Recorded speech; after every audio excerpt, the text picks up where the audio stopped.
Because we have a mind, that means we can think. And we know the difference between right and wrong.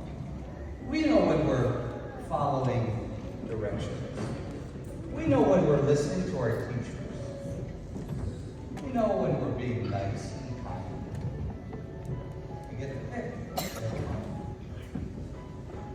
And because we have a heart, even when we do nice things for other people, that makes our heart feel good.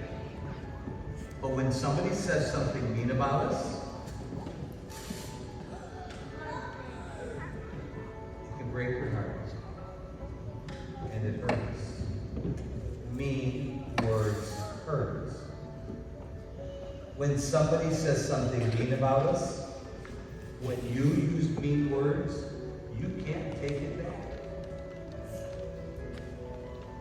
Nobody likes people who are mean.